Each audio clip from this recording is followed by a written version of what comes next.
सर्वप्रथम मैं अपना परिचय दे दूं। मेरा नाम सुनील शुक्ला है, मैं राष्ट्रीय अध्यक्ष हूँ अंतर्राष्ट्रीय हिंदू महासंघ। जैसा कि मेवात में जो घटना हुई है ये बेहद ही शर्मनाक है, और हम जब भी जातियों में बटेंगे तो हमारे साथ इससे बुरा हश्र होगा। जिस तरह से ये जातिगत राजनीति करने वाले जो नेता हैं, जिसमें सबसे एक तुच्छ नेता जो आजकल उभर के आ रहा है चंद्रशेखर रावण, जो दलितों का मसीहा बनने की बात करता है। तो ये मेवात में जो घटना हुई, क्या इसमें दलित नहीं मारे गए, जाट नहीं मारे गए, ब्राह्मण नहीं मारे गए, और सभी जातियां मारी गई। वहां जाति देखकर नहीं मारे गए, वहां हिंदू देखकर मारे गए। और इन जातिगत नेताओं के विषय में कहना चाहूंगा, जब तुम जात के नाम पर बटोगे तब खत्म होगे, और जिस समय तुम कलावे का ध्यान दोगे जीवन में नहीं खत्म होंगे।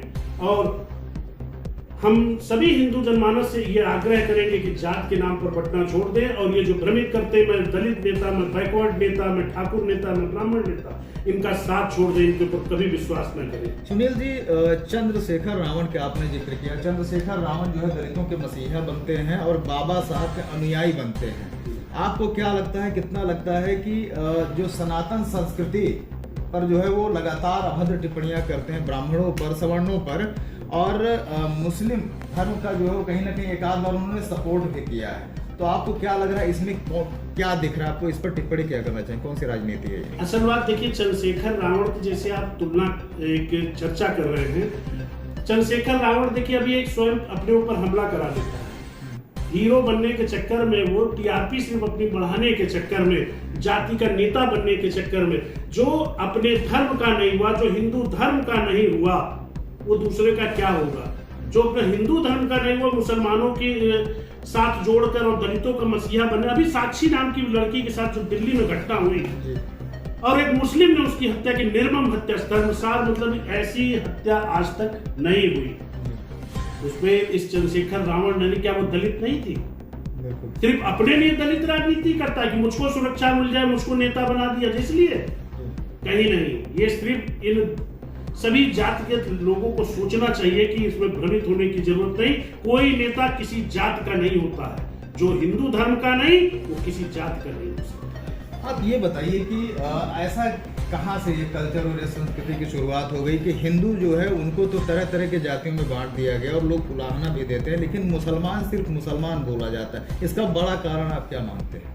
देखिए, इसका बड़ा कारण जो है ये आज की राजनीतिक परिवेश है, जिसमें कोई बैकवर्डों का नेता बन जाता है, कोई दलितों का नेता बन जाता है, कोई ब्राह्मणों का नेता बन जाता है, कोई क्षत्रियों का नेता। आपको लगता है कि स्वयं हिंदू समाज को सोचने और विचार करने की जरूरत नहीं? बिल्कुल। अगर हिंदू समाज अब नहीं चेता तो सुरक्षित नहीं रह पाएगा। जिस तरीके से मेवात में घटना हुई, ऐसे सभी जगहों पे ये घटनाएं लगातार, और जहां मुस्लिम बहुसंख्यक हुआ वहां हिंदुओं का जीना दूभर हुआ है। हिंदुओं, चेत जाओ, अगर तुम अब नहीं सुधरे, अब नहीं चेते तो खत्म हो जाओगे और मिट जाओगे।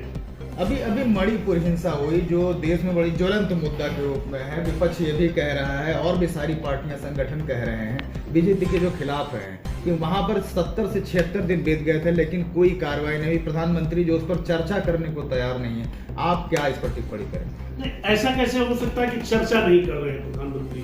चर्चा करने को तैयार, लेकिन विपक्ष तो तैयार हो, और जो दोषी हैं वो बख्शे नहीं जाएंगे। ये इतिहास है, जब मंदिर का मोदी जी निपटा सकते हैं, धारा 370 हटा सकते हैं, तो ये मणिपुर भी निपटेगा और दोषी बख्शे नहीं जाएंगे सबके साथ। उज्जैन महाकाल में कांवड़ियों पर जो है वो उल्टा सीधा काम किया, मुसलमानों ने उन पर थूका और भी कई तरीके के जो कार्यवाही हुई, हमला भी किया है। तो ये बताइए कि उस पर आप क्या टिप्पणी देंगे अपनी राय? देखिए, महाकाल की नगरी है और भोलेनाथ के भक्तों को जो थूकेगा या उनके साथ बवाल करेगा, उनको प्रताड़ित करेगा, महाकाल स्वयं उनको सजा देंगे। लेकिन जहां भी भारतीय जनता पार्टी की सरकार है वहां पर हिंदुओं को चिंता करने की जरूरत नहीं है, क्योंकि वहां स्वयं मामा बैठे हुए हैं, तो चिंता करने आपको शायद जानकारी होगी कि सबके घर बुलडोजर चल चुका है और दोषियों के खिलाफ कठोर कार्रवाई। अभी बीच में आप कई जगहों पर कई कार्यक्रमों में आप आगरा हो गया और भी आप लखनऊ में हो गया, आप वृक्षारोपण और भी तमाम तरह के कार्यक्रमों में आप पूर्व उप मुख्यमंत्री दिनेश शर्मा जी के साथ बड़े दिख रहे हैं शिरकत करते हुए। क्या उसका बड़ा कारण माना जाए? भविष्य का कोई जो है प्लान है आपका, या फिर जो है ऐसे ही आप पार्टी के लिए? देखिए, इससे पहले हम लोग योगी जी के साथ रहे, जब तक योगी जी मुख्यमंत्री नहीं रहे। हम लोग हिंदू योग आईनी विश्व हिंदू महासंघ में लगातार कार्य करते रहे हैं। लेकिन इसके बाद हम लोगों ने ब्रजेश पाठक जी को चुनाव लड़ाया और दिनेश शर्मा जी के साथ हम लोगों ने समझ लिया दिनेश शर्मा जी एक अच्छे नेता हैं और पार्टी के शुभचिंतक हैं।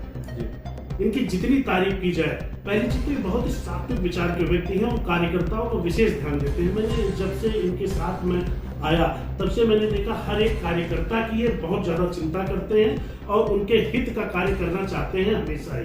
तो मुझे अच्छा लगा और मैं इनके साथ कार्य करके मुझे बहुत ही आनंद की अनुभूति होती है और मुझे अच्छा लगता है कि एक अच्छे नेता के साथ मैं कार्य कर रहा हूँ। आप राष्ट्रीय अध्यक्ष हैं, अंतर्राष्ट्रीय हिंदू महासंघ का अगला कदम क्या होने वाला है? क्या पड़ाव है, प्लान क्या है आगे?